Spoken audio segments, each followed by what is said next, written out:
Assalamualaikum warahmatullahi wabarakatuh. Baiklah, kami dari kelompok 7 akan mendemonstrasikan penggunaan NCBI. Sebelum lanjut, kami ingin memperkenalkan diri terlebih dahulu. Saya Zafira Nabila Irsyah. Saya Diana Sutanti. Lalu rekan-rekan saya Aisyah Aswandi, Fauzan, Salwa, dan Silvana. Baiklah, yang pertama, untuk menggunakan NCBI, tentu saja kita harus menelusuri terlebih dahulu dengan Google. Pertama kita mencari NCBI, lalu muncul di paling pertama itu ada National Center for Biotechnology Information. Lalu kita klik. Nah, ini adalah tampilan awal dari NCBI itu tersendiri.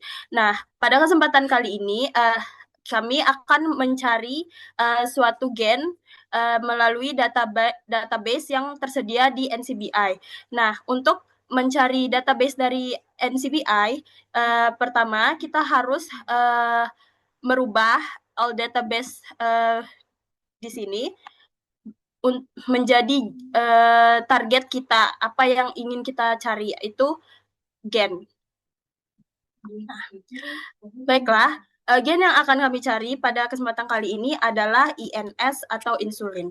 Maka kita harus insert INS di search bar-nya, lalu search.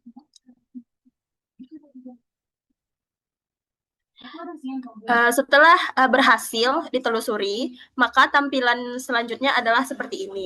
Maka dari itu kita akan men-scroll ke bawah untuk melihat berapa database yang dimiliki oleh NCBI itu terhadap gen INS atau insulin. Nah, pada pertanyaan pertama yaitu berapa database dari INS tersendiri. Untuk mengetahui berapa banyak database yang dimiliki NCBI untuk INS, kita bisa melihat di sini ada angka yang menunjukkan banyak dari database INS itu sendiri, yaitu sebanyak 4.397 database. Nah, selanjutnya, soal selanjutnya yaitu lokasi dari INS. Nah, untuk mengetahui lokasi dari INS, maka langkah selanjutnya kita melihat deskripsi dari INS tersebut, yaitu yang pertama yang berada di sini yaitu insulin Homo sapien. Maka kita klik pada INS di sini.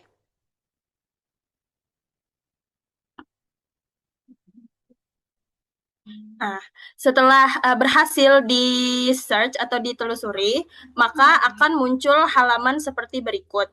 Nah, pada halaman ini kita bisa melihat summary atau deskripsi dari INS itu tersendiri. Nah, untuk mengetahui lokasi dari INS, kita perlu scroll ke bawah, lalu kita akan mendapatkan tulisan location seperti ini. Nah, location ini yang mendeskripsikan lokasi dari INS itu tersendiri. Pada ini kita bisa melihat ada 11P, 15, dan 5. Nah, itu mengartikan si INS itu berada di kromosom 11 di lengan pendek. 15 ini mendeskripsikan sebagai lokus 15 dan sublokus 5. Lalu kita juga dapat melihat berapa banyak ekson yang dimiliki dari NS, yaitu 3. Oke, setelah oke, yang sebenarnya sekarang yang setelah ini saya tunjukkan saya sendiri, Muhammad Faulan. Oke, setelah kita mengetahui bagaimana lokasi genomik dan ekson genom tersebut, kita juga bisa melihat fungsi dari gen tersebut. Kita scroll ke bawah sampai ini general gene information dan kita lihat fungsi. Jadi kita bisa mengetahui nih fungsi dari gen INS atau sedang insulin seperti enable hormone activities, enable intrathecal protein binding, enable insulin receptor binding, and also enable insulin like growth factor receptor binding. Bahkan kalau misalkan kalian mau tengok, bisa kita tengok maksudnya nih fungsinya apa di sini.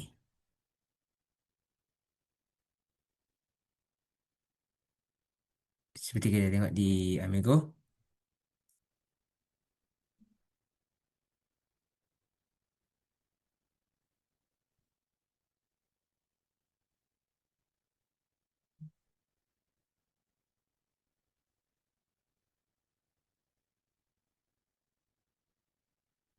Nah, jadi kita bisa melihat definisi eh, fungsi dari gen ini. Seperti yang gen S ini adalah home activity. Di activity acid ini anesthesia form in very small amount in one special organ sub carrier in sometimes in bloodstream gitu. Bisa tengok lebih jelas di Amigos, Amigo. Dan next kita juga bisa melihat berapa jurnal yang berkaitan dengan gen INS tersebut. Kita bisa melihat di sini di bibliografi yang tingkat di PubMed yang berhubungan dengan gen INS atau gen insulin ini, kita bisa melihat di citasi PubMed ini ada 1031 citasi. Dan juga kita juga bisa melihat nih gene reference ya into the function. Jadi yang mengenal fungsi gen itu ada 786.000 gitu. Kalau misalkan ingin melihat apa aja, kita bisa lihat langsung di PubMed seperti ini. Kita bisa masuk. Kita contohin aja satu insulin gene. Nih, insulin gene, cycle, with birth, with diabetes, related, dan kalau misalkan kita dapatnya yang PMC, kita bisa melihatnya secara gratis. Oke, baiklah saya Silvana Rahayu akan menjelaskan selanjutnya itu bagian daripada dari gen tersebut berhubungan dengan penyakit apa saja. Dapat kita lihat bagian fenotip, yang mana itu yang terhubung dengan diabetes mellitus, hiperproinsulinemia, maturity onset diabetes of the young type 10, permanent neonatal diabetes mellitus, type 1 diabetes mellitus 2. Itu merupakan penyakit yang berhubungan dengan gen INS. Selanjutnya ada di mana gen INS ini dia dapat berhubungan juga dengan HIV. HIV. Yang pertama itu seperti yang terlihat di bagian ini, HIV-1 interaction. Di sini juga terlihat bagaimana hubungannya dengan penyakit HIV. Kemudian untuk mengetahui eh, bagaimana pathway daripada penyakit dari bagaimana gen INS itu bekerja sendiri itu ada di bagian proses di general gen information itu di bagian prosesnya. Ini terlihat ada beberapa pathway yang menjelaskan gen INS itu bekerja dalam suatu penyakit. Seperti salah satunya ada involve in glucose homeostasis, dan in glucose metabolic process, serta seperti yang ditampilkan di layar. Oke. Baik, selanjutnya setelah kita mengetahui proses-proses apa pada gen INS tersebut, kita akan mengetahui tentang komponen-komponen yang ada dalam INS tersebut. Nah, komponennya itu bisa kita lihat pada bagian bawah ketika kita scroll setelah proses tadi akan ada tabel yang memuat tentang komponen-komponen apa saja yang ada di INS gene. Yang pertama itu ada located in Golgi lumen, located in extracellular region, located in secretory granulomen, transport vesicle, dan berbagai macamnya yang bisa kita ketahui informasinya dengan cara mengklik salah satunya dan informasi tersebut akan langsung pop up di layar laptop masing-masing. Nah, selanjutnya itu adalah reference sequence. Nah, ketika kita sudah mengetahui tentang komponennya, ketika kita scroll ke bawah lagi, kita akan melihat NCBI reference sequence genes gitu. Nah, untuk yang bagian reference sequence-nya sendiri pada bagian gene-nya itu bisa kita lihat pada nomor 1, yaitu di bagian genomik. Nah, pada bagian genomik ini ada yang namanya itu adalah NG underscore, lalu ada beberapa nomor dan kemudian reference sequence gene. Nah, nomor inilah yang menjadi nomor dari reference sequence genes kita tersebut, dan NG ini adalah kode bahwa nomor tersebut merupakan referensi dari sequence genes-nya. Baik, selanjutnya setelah kita mencari referensi sequence dari gen, kemudian itu kita mencari referensi sequence untuk mRNA, di mana itu di sini ada empat referensi sequence, dan kita pilih salah satu aja. Nah, itu di sini NM 000-207.3 dan kita klik.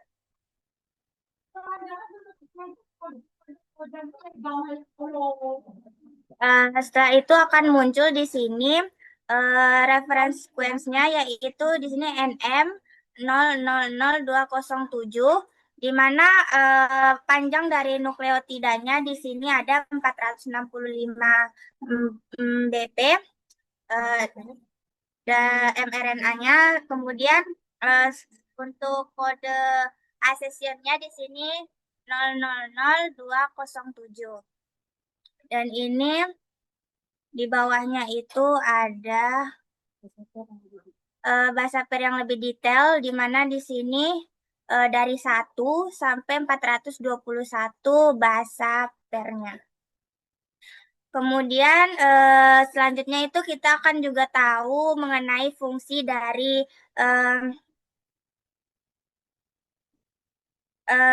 dari beberapa urutan mRNA ini yang kita dapat temui di summary, di mana di sini dijelaskan bahwa binding of insulin to the insulin receptor atau INSR stimulate glucose uptake. A multitude of mutant alleles with phenotype effect have been identified, including insulin-dependent diabetes mellitus, permanent non-natal diabetes, diabetes mellitus, maturity onset diabetes of the young type 10, and hyperproinsulinemia. Bentar, dari atas. Baiklah, selanjutnya itu bagaimana melihat reference sequence, panjang asam amino, dan juga accession number-nya. Untuk melihat itu, kita bisa ke bagian yang sama dengan saat kita melihat reference sequence mRNA tadi, di mana untuk protein, itu reference sequence-nya ada di NP underscore 000-198.1. Kita klik saja.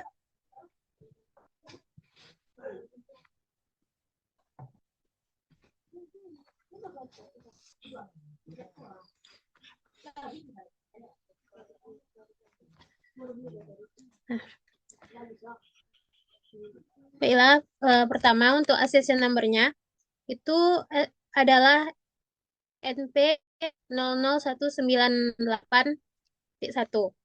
Untuk panjang asam aminonya dapat kita lihat di sini, yaitu 110 AA. Dan untuk reference sequence number-nya bisa kita lihat di bawah bagian origin. Di bagian ini. Yang mana baris pertama ini adalah asam amino dari 1 sampai 60, dan di bawahnya dari 61 sampai 110. Selanjutnya untuk fungsi dari masing-masing asam amino dapat kita lihat di bagian summary. Di sini kita dapat melihat bahwa gen INS ini berfungsi untuk mengkode insulin, yang mana setelah menghilangkan peptida sinyal prekursor,